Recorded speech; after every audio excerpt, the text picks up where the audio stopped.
അടുത്തൊരു ആശ ഉണ്ണിത്താൻ, ഇതിൽ ഉണ്ടായിരിക്കുന്നൊരു നീതിരാഹിത്യം എന്ന് പറയുന്നത് മനസാ വാച അറിയാത്തൊരു കാര്യത്തിന്റെ പേരിൽ കുറ്റം ചുമത്തപ്പെടുകയാണ്, പ്രതിയാക്കപ്പെടുകയാണ് എന്നുള്ളതാണ് അവിടുത്തെ ഏറ്റവും വലിയ പ്രശ്നം. അവരുടെ ജീവിതത്തിൽ ഒരു വലിയ ഫൈറ്റ് നടത്തുകയാണ്, ഒരു വലിയ മാതൃകയായി മാറാനുള്ള ഒരുക്കത്തിലായിരുന്നു, വലിയൊരു പോരാട്ടത്തിന്റെ പാതയിലാണ്. ആ ദിവസങ്ങളിൽ ഏറ്റവും പ്രധാനപ്പെട്ട ഒരു ദിവസം, നോമിനേഷൻ പിൻവലിക്കേണ്ട അതേ ദിവസം അവർക്കെതിരെ കോടതിയിൽ വരികയും അവർക്കെതിരെ കേസ് ചുമത്തപ്പെടുകയും ചെയ്യുന്നത് ഇമ്മോറൽ ട്രാഫിക്കിങ്ങിനാണ്.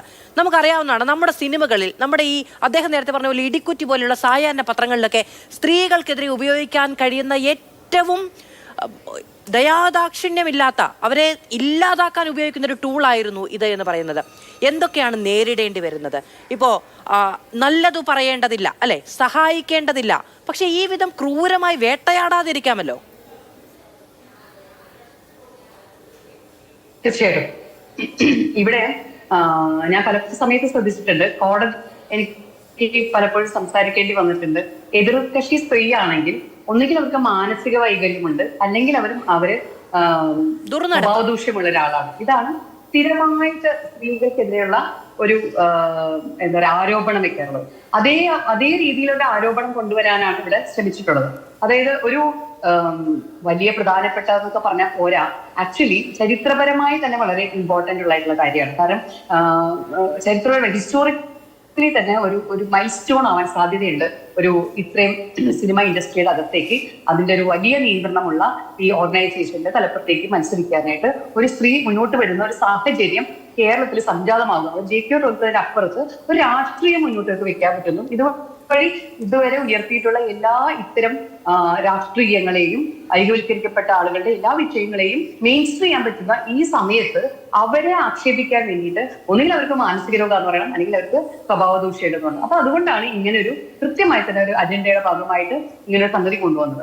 അപ്പം ഇത് കൊണ്ടുവരുന്നതിന്റെ പുറകില് വളരെ രസകരമായി തന്നെയുള്ള നല്ല വർക്കിംഗ് നടന്നിട്ടുണ്ട്. അപ്പൊ മാർച്ച് മാസം മുതലല്ലേ എന്നൊക്കെ പറയുമ്പോൾ ഈ ഇലക്ഷൻ വരുമെന്നും അടുത്ത ഇലക്ഷൻ നിൽക്കാം എന്നൊക്കെയുള്ള സംസാരങ്ങൾ ഇതിന് മുൻപുള്ള മീറ്റിങ്ങുകൾ സംഭവിച്ചിട്ടുണ്ടാകാം. അപ്പൊ അതുകൊണ്ട് തന്നെയാണ് ഇതിൽ കൃത്യമായൊരു ഒരുക്കമുണ്ടായിട്ടുള്ളത്. പക്ഷെ ഒരുക്കമുണ്ടായ സമയത്തും ഈ കേസ് എടുക്കണമെങ്കിൽ സാധാരണ നിലയിൽ ഇനിയും ജീവിക്കണം, ഈ വക്കീൽ പണി തന്നെ കൊണ്ട് ചെയ്ത് ജീവിക്കണമെന്ന് ആഗ്രഹിക്കുന്ന ചില മനുഷ്യരൊന്നും ഇത് തയ്യാറാവില്ല. കാരണം കുറച്ചെങ്കിലും നീതിബോധമുള്ള ആളുകളൊന്നും ഇത് ഡ്രാഫ്റ്റ് ചെയ്യാനും എഴുതാനും ഇതുവഴിയുള്ള കേസോ പൈസയോ നമുക്ക് വേണ്ടാന്ന് പറയാറുണ്ട്. അപ്പൊ ഇവിടെ ഉണ്ടായിരുന്ന വിഷയം എന്ന് പറഞ്ഞാൽ ഇത് മര്യാദയ്ക്ക് വരി പോലും, അതായത് അവിടെ വക്കീലിന്റെ പോലും മനസ്സ് അവിടെ അപ്ലൈ ചെയ്തിട്ടില്ല. ആരോ എങ്ങനെയോ എഴുതി വെച്ച 4 വരികൾ എടുത്ത് കൊടുത്തിട്ട് മജിസ്ട്രേറ്റ് വായിക്കുന്നില്ല, പോലീസുകാരൻ വായിക്കുന്നില്ല എന്നൊക്കെ നമുക്ക് മനസ്സിലാവും. അപ്പൊ ഇവിടെയാണ് നമ്മുടെ സിസ്റ്റമിക് ആയിട്ടുള്ള വലിയ വീഴ്ചകളെ നമുക്ക് തുറന്നു കാണിക്കാൻ സാധിച്ചത്. അപ്പൊ ഒരു ഭാഗത്ത് സിസ്റ്റമിക് ആയിട്ടുള്ള വലിയ ഒരു സമരം മുന്നോട്ട് വെക്കുമ്പോൾ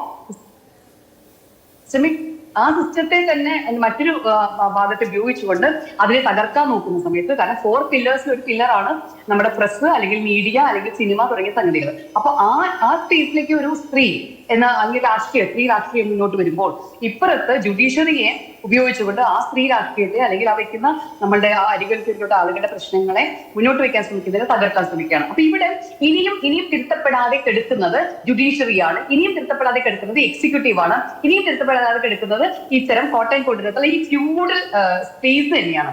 ഈ ഫ്യൂഡൽ സ്പേസുകളെ കൃത്യമായി തന്നെ അറ്റാക്ക് ചെയ്യേണ്ടുന്ന, അതായത് ജനങ്ങളുടെ മുന്നിൽ തുറന്നു പറയേണ്ടുന്ന തന്നെയാണ്. ഞങ്ങളുടെ ഈ ഗൗൺ ആണെങ്കിലും ഞങ്ങളുടെ യുവർ ലോർഡ്ഷിപ്പ് ആണെങ്കിലും യുവർ ഓണർഷിപ്പ് ഒക്കെ ആണെങ്കിലും ഇതൊക്കെ എടുത്ത് മാറ്റി ഇംഗ്ലണ്ട് പോലെയുള്ള രാജ്യങ്ങളിൽ അവർ തണുപ്പിന് മാത്രം കേന്ദ്രീകരിച്ച് കോട്ടുകളൊക്കെ മാറ്റി അവർ മിസ്റ്റർ ജഡ്ജും മര്യാദയ്ക്കുള്ള വസ്ത്രങ്ങളുമായി സിവിലൈസ്ഡ് വസ്ത്രങ്ങളായി മാറിയിരിക്കുകയാണ്. ഇവിടെ നമ്മളിപ്പോഴും ഈ ഹൈറാർക്കിയും ഈ ഫ്യൂഡൽ കാര്യങ്ങളും ഒക്കെ തന്നെ പിന്തുടർന്നുകൊണ്ടിരിക്കുന്നു. ഈ ഹെജിമണിയെ അറ്റാക്ക് ചെയ്യാൻ പറ്റുന്ന രീതിയിൽ ഹെജിമണി തന്നെ മോശമായി, സിസ്റ്റം തന്നെ റോട്ടഡ് ആയിട്ട് അതിൻ്റെ ഉള്ളിൽ നിന്ന് പുറത്തേക്ക് പുഴുക്കുത്തുകൾ പോലെ വരികയാണ്. അപ്പോ എന്നെ പോലെയുള്ള ആളുകൾ ഇതിനെ കാണുന്നത് this is the time to talk about it, think about it, fight about it എന്ന് പറയാനാണ്. നിർഭാഗ്യവശാൽ ശ്വേത മുന്നോട്ട് വരുന്ന ഈ സമയത്തായിപ്പോയി ഈ ചർച്ച. പക്ഷേ ശ്വേതയ്ക്ക് ഇത് കൂടുതൽ കരുത്ത് നൽകും. ഈ ഇലക്ഷനിൽ നമ്മൾ ആര് വോട്ട് ചെയ്തില്ലെങ്കിൽ പോലും ഈ ഇലക്ഷൻ കേരളം കാണുന്നത് ഒരു കേരളത്തിന്റെ തന്നെ ഒരു പ്രധാനപ്പെട്ട ഒരു ഇടത്തിലെ ഇലക്ഷൻ ആയിട്ടാണ് കാണുന്നത്. കാരണം നമ്മൾ ഓരോരുത്തരും അവിടെ വോട്ട് ചെയ്യുന്ന പോലെയാണ് നമുക്ക് ഫീൽ ചെയ്യുന്നത്. അവിടെ ജയിക്കുകയും തോൽക്കുകയും ചെയ്യുന്നത് ഈ ഇന്ത്യ മറ്റ് ക്രിക്കറ്റിലൊക്കെ പങ്കെടുക്കുമ്പോൾ ഇന്ത്യ ജയിക്കുന്നു മറ്റൊരു തോൽക്കുന്നു എന്ന് പറയുന്ന പോലെയാണ് നമ്മളും ഇതിൽ കാണുന്നത്. അതുകൊണ്ട് തന്നെ ശ്വേതയുടെ വിജയം അല്ലെങ്കിൽ ശ്വേതയുടെ ഈ ഫൈറ്റ് അല്ലെങ്കിൽ ഇതിലേക്കുള്ള ഈ വരവ് തന്നെ നമ്മുടെ ഓരോരുത്തരുടെയും ആഗ്രഹ അഭിലാഷങ്ങളുടെ ഭാഗമായി തന്നെയാണ് കണക്കാക്കേണ്ടത്. സോ ഈ ഒരു സമയത്ത് ഇത് ഇങ്ങനെ ചർച്ച ചെയ്യാൻ പറ്റിയത് എന്താണ് ഉർവശി ശാപ ഉപകാരം എന്നതുപോലെ നെഗറ്റീവായിട്ട് പോകേണ്ടുന്ന ഒരു സംഗതിയെ നമ്മൾ ഏറ്റവും പോസിറ്റീവായിട്ട് ഉപയോഗിച്ചു എന്നുള്ളതും അത് കൃത്യമായി തന്നെ ചർച്ചയ്ക്ക് എടുക്കാൻ സഹായിച്ച മീഡിയ സുഹൃത്തുക്കളെയും ഞാൻ ഈ സമയത്ത് അഭിനന്ദിക്കുകയും അതുകൊണ്ട് തന്നെയാണ് നമ്മൾ സമയം മാറ്റിവെച്ച് ഇവിടെ ഇത്തരം സന്ദർഭങ്ങളിൽ സംസാരിക്കാൻ തയ്യാറാവുന്നത്. ശരി.